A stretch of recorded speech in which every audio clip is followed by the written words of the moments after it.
కామారెడ్డి జిల్లా ఎల్లారెడ్డి పట్టణ బీజేపీ నేత బాలకిషన్ టెంట్ హౌస్పై కన్నేసిన ఓ హైటెక్ దొంగ 50,000 రూపాయల టెంట్ హౌస్ సామాన్లతో పరారయ్యాడు.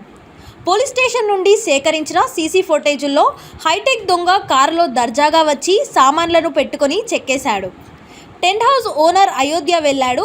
వర్కర్ను నమ్మించి మీ ఓనర్ నా ఫ్రెండ్ అని చెప్పి వర్కర్ బయటకు పోగానే సామాన్లతో వెళ్ళిపోయాడు. బుధవారం పోలీసులకు యజమాని ఫిర్యాదు చేశాడు.